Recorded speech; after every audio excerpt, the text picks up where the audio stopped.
आध्यात्मिक ये आध्यात्मिक शब्दटी को किछि लोक शुणा मात्रे बिचिड़ी जाती कहते जे कहीं संसार छाड़ी आध्यात्मिकता को ग्रहण करवा बोली। एते जन्म मनुष्य जन्मटीए मिली खुशी रे मजामस्ती ऐश आराम करी बंचिबा उचित, किंतु आउ किछि लोक भाबंती जे आध्यात्मिकतार अर्थ जे प्रत्येक दिन मंदिर जिबा, भगवान को पूजा पाठ करिबा, गेरुआ वस्त्र परिधान करिबा, मथारे चंदन टीपा मारिबा, तेबे जाई लोक आमको आध्यात्मिक बोली जानी परिबे। किंतु बंधु माने एहाको केबे हेले आध्यात्मिक बोली कुहा जाई परिबो नाही। जो माने एसबु करंती सेमानकु केवल धार्मिक बोली कहि परिबा। अच्छा कहिलो, जदि एसबु को धार्मिक बोली कहिबा तेबे आध्यात्मिक बोली काहाउ कहिबा?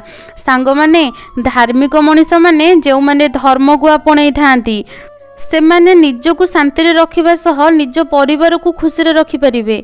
किंतु जो माने प्रकृत आध्यात्मिक व्यक्ति से निजको खुशी रे रखिबा सह निज परिवार को खुशी रे रखिबा सह समाज रो मंगल साधना करुथिबे। भगवान निजे कहिसंती जे जदि आपणक आखपाख परिवार लोक दुखर अछंती तेबे आपण केबे हेले खुशी रहि परिबे नाही। अन्य मानकु सहाय्य करिबा शारीरिक हिसाब रे हेउ अबा मानसिक हिसाब रे हेउ अन्य मानकु सहाय्य करिबा सबुठारु बड़ आध्यात्मिक सांग माने। समस्तंकर मंगल साधना करंतु आपणकर मंगल होई परिबो। एबे जानिबा जे आध्यात्मिकता कौन। आध्यात्मिक कहले ए संसार भित्तिक समस्त गुप्त ज्ञान को आध्यात्मिक ज्ञान बोली कहा जाए। आत्मा परमात्मा रूपक ज्ञान को आध्यात्मिक ज्ञान बोली कहा जाए। निजको चिन्हिबा, भगवान को चिन्हिबा एवं आत्मा परमात्मा विषय को बुझिबा और ताको बुझिकी उपयुक्त कार्यकर्म मान करने को आध्यात्मिक ज्ञान बोली कहा जाए। जड़े संसार मध्य रही आध्यात्मिकता को प्राप्त करि परिबो। एक कथा को मध्य जानिबा दरकार। मोहमाया ठारू निजको दूरे रखिबा, निज हृदय को सफा रखिबा, मन को निज आयत्तर रखिबा द्वारा आध्यात्मिक को जानी हुए। आध्यात्मिक ज्ञान लाभ कले ईश्वर बा तांकर सृष्टिर रहस्य, धर्म अधर्म, पाप पुण्यर विचार, कर्म और कर्मफल, दुख कौन, दुखर रहस्य, स्वप्न, आत्मा परमात्मा, पूर्वजन्म परजन्म रो विषय रे जानिबा को मिले। सुख शांति रे रहिबा को कहार बे इच्छा न थाए। समस्ते खुशी रे रहिबा को चाहंती, किंतु मनुष्यर अज्ञानता जोगु से जीवन सारा परिश्रम करी मध्य खुशी होई पारि न थाए। जो व्यक्ति आध्यात्मिक को बुझिथिबो से व्यक्ति अल्प रोजगार रे मध्य खुशी होई पारुथिबो।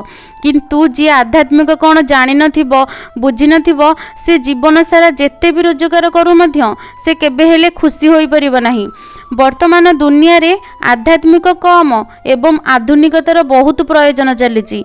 मनुष्य निजको चिन्हिनी, जानिनी, प्रकृत लक्ष्य को निजे जानी पारिलानी, बुझी पारिलानी। आउ जे निजको चिन्हि पारेनी, जे निजको बुझी पारेनी, से केमिति निजको ठीक काम रे लगेई परिबो। तेणु जीवनर प्रथम लक्ष्य निजको चिन्हिबा सह भगवान को चिन्हिबा। जेतेबेले ए सबु को मनुष्य प्राप्त करि परिबो सेतेबेले से आध्यात्मिकवादी होई परिबो। से खुशी रे रहि परिबो, से गोटे भल सफल व्यक्ति होई परिबो। तेणु वर्तमान ठारू आध्यात्मिक को आपणातु। जदि खुशी रे रहिबा को चाहुचंती तेबे आध्यात्मिक मार्ग रे जांतु। देखिबे सेथरे बहुत शांति मिलिबो, पुण्य मिलिबो, आ आपण सारा जीवन जाक खुशी रे रहि परिबे। जदि मो वीडियो आपण मानकु भल लगी थाए तेबे मो चैनल को जाई मो चैनल को सब्सक्राइब कर दियंतु एवं ऑल नोटिफिकेशन उपरे क्लिक कर दियंतु। आजिर वीडियो को एठी रखुची। जय जगन्नाथ।